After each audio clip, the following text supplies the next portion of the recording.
Chevrolet's Inside High School Sports is brought to you by the Houston area Chevy dealers. Visit your nearest Chevy dealer to test drive our award-winning products.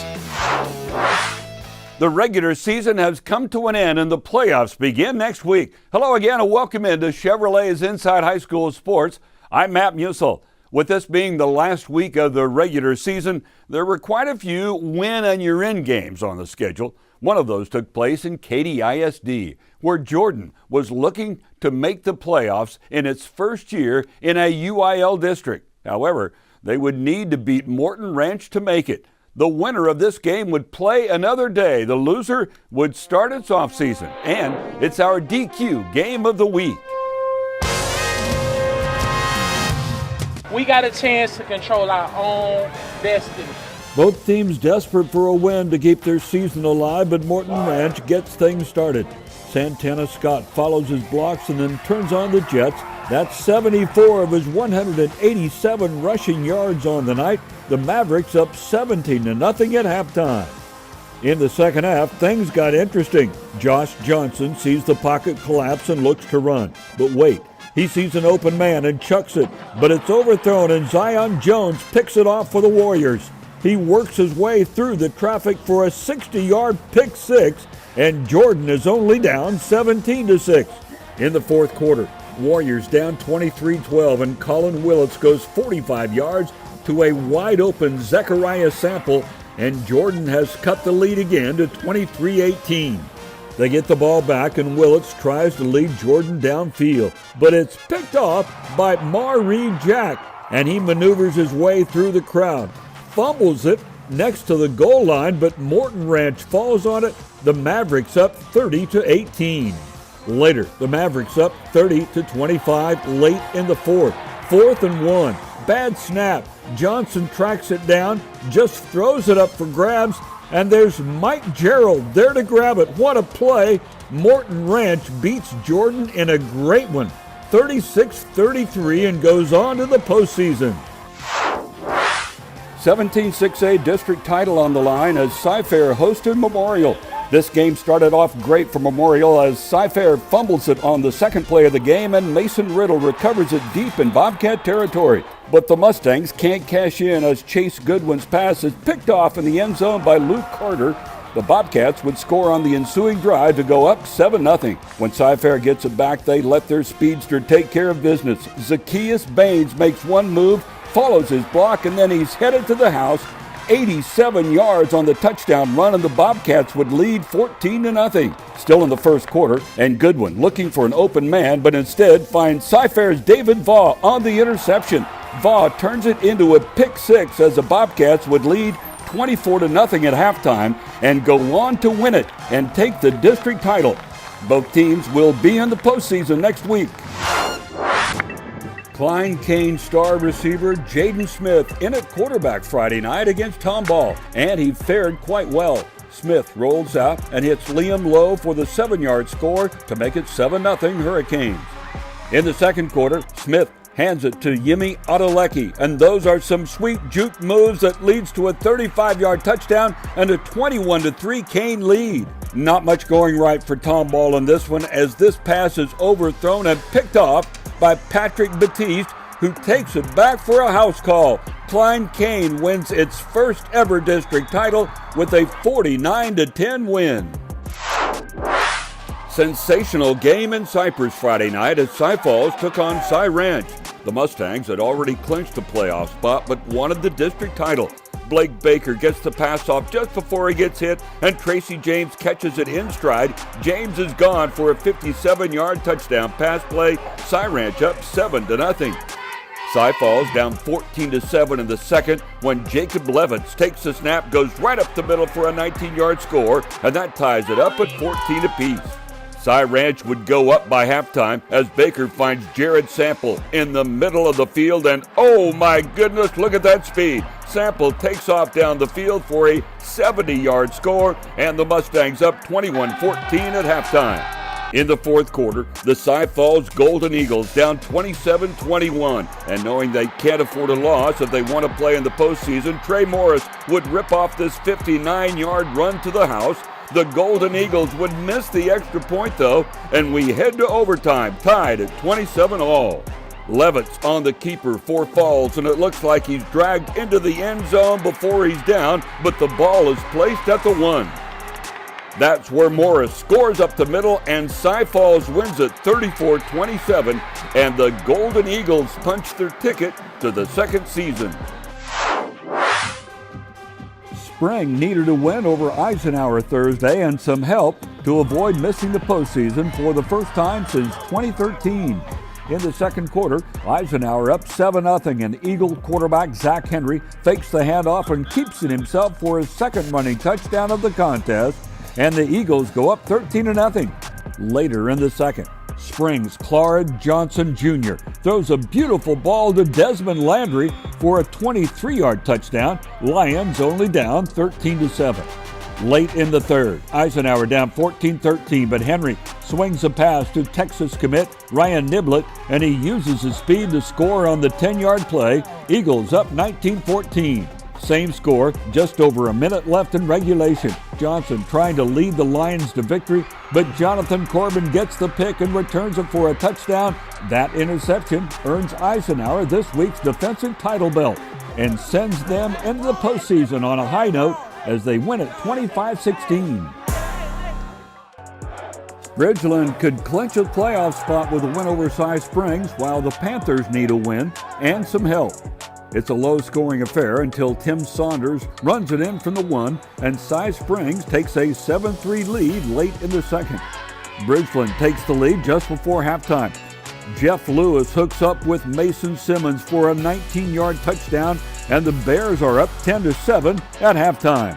Just the kind of momentum Bridgeland needed, as they would outscore Cy Springs 17-3 in the second half. An 11-yard touchdown run for Noah Allen Culler, and Bridgeland is heading to the postseason with a 27-10 win. Montgomery Lake Creek going for an undefeated season against Brenham on Friday night. Oh yes, there was also a district title on the line.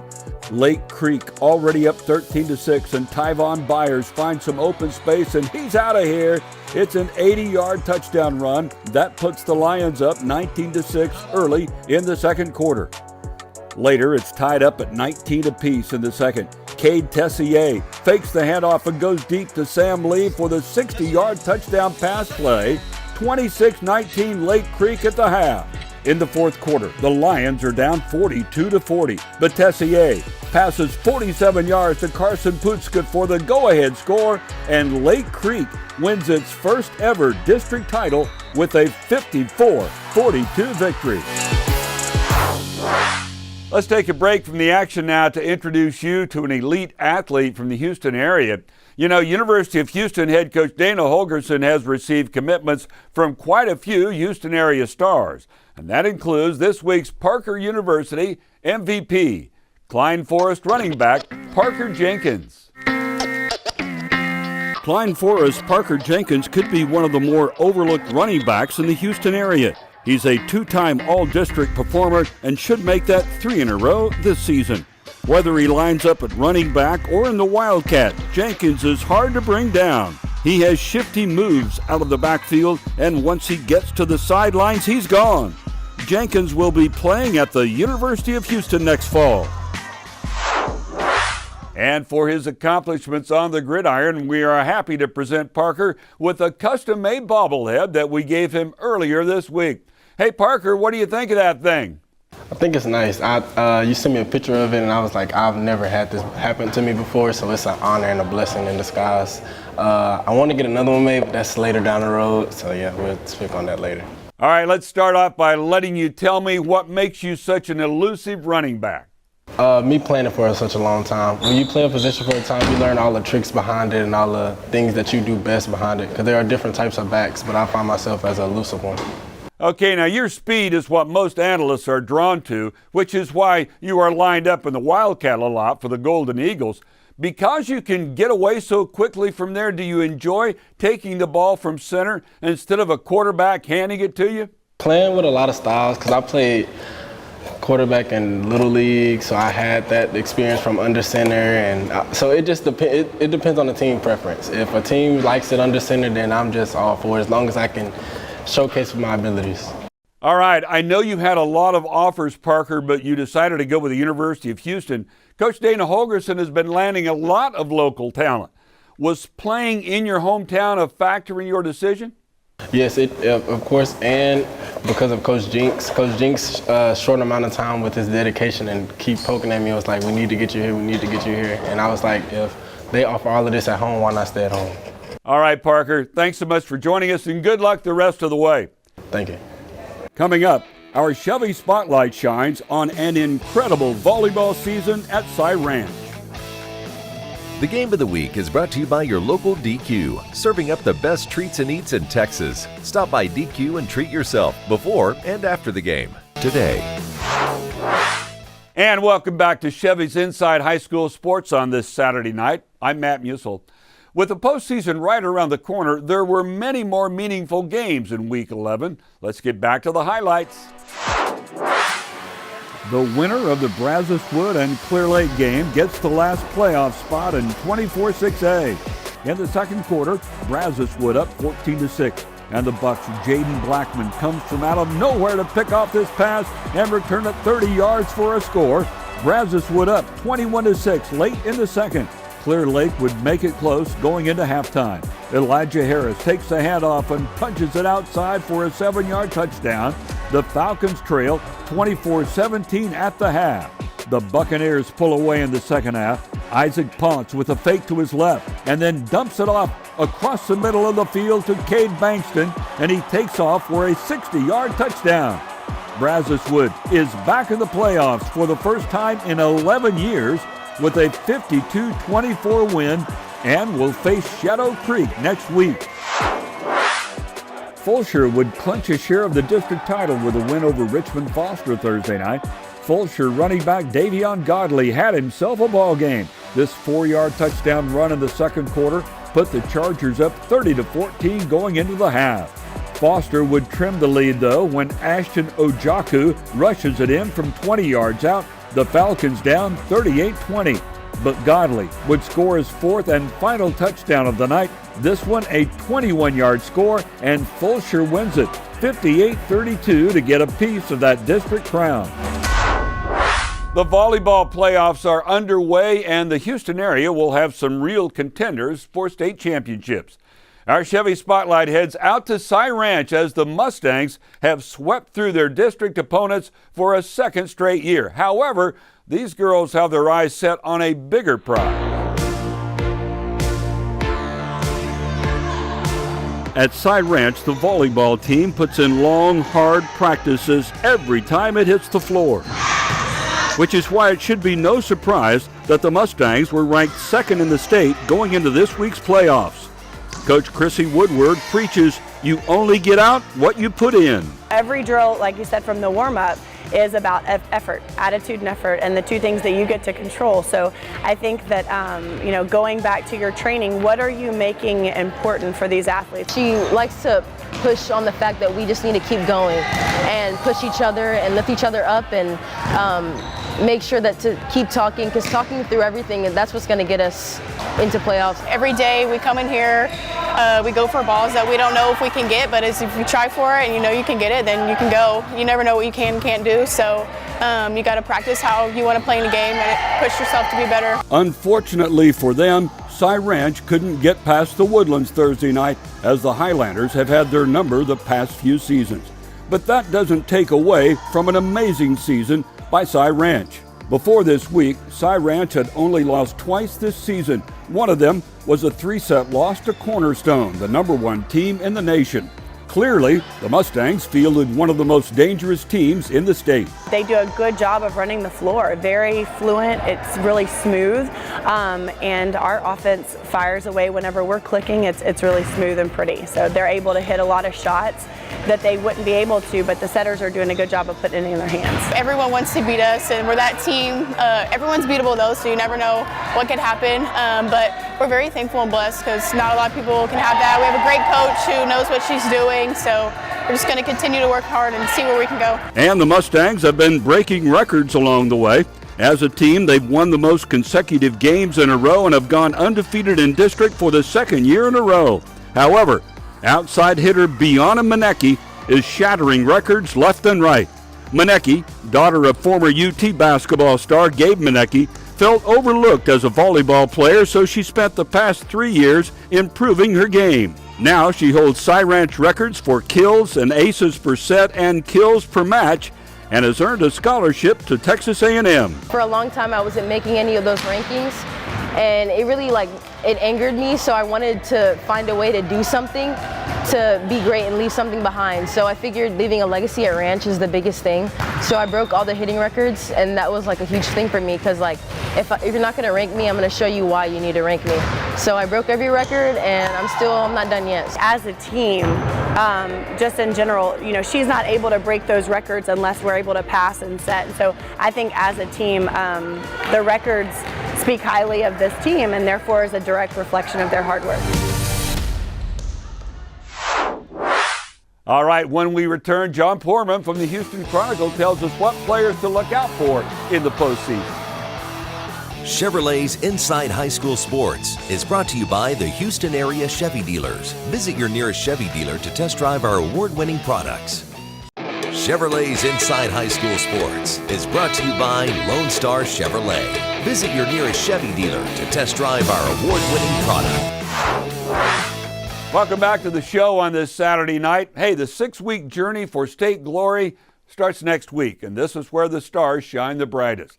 Let's take a look at who will be counted on to show up big in the playoffs in our Floor and Decor Next Level. John Poorman from the Houston Chronicle joins us now. Hey, John, we know that North Shore and Katy will be favorites to make deep playoff runs, but talk to us about a few players who need to really step up if their teams hope to make it to AT&T Stadium. One team that's going to be heading into the postseason with plenty of momentum is Shadow Creek. They've been state ranked pretty much all season, even without their starting quarterback, Duke Butler. And he would be my choice as a player who is going to need to step up for them.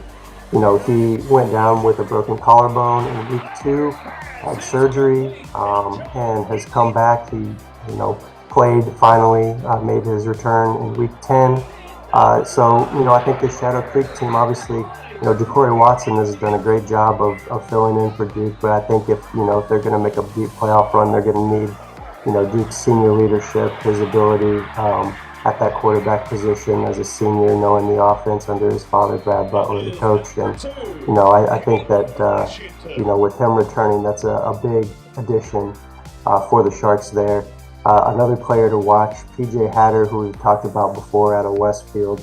Quarterback play is so important, and we know these Westfield teams are always making deep playoff runs, but I think that, with what he's been able to do this year, he has the potential to kind of, take them to the next level. So he's a guy that I'm definitely watching. Another quarterback, Zion Brown out of Atascocita. We saw Atascocita fall in a really close game against North Shore, their District 21 6A foe there, and if they're going to be able to climb that mountain and maybe knock off North Shore in the playoffs, they're going to need some big performances out of Zion there at the quarterback position. All right, John, thanks a lot for that. I certainly can't wait for these playoffs to get started. When we come back, we will have our Plays of the Week. Next Level is brought to you by Floor and Decor. Let us help you take your home improvement project to the next level. The Hot Plays of the Week are brought to you by the original Louisiana brand hot sauce. When you need to bring the heat, reach for the original Louisiana brand hot sauce. And that's going to do it for this week's show, but make sure to join us again next week as we'll have the best playoff highlights you'll find in the area. Until next week, here's a look at some of the best plays from last week and our Louisiana Hot Sauce Hot Plays of the Week. Good night.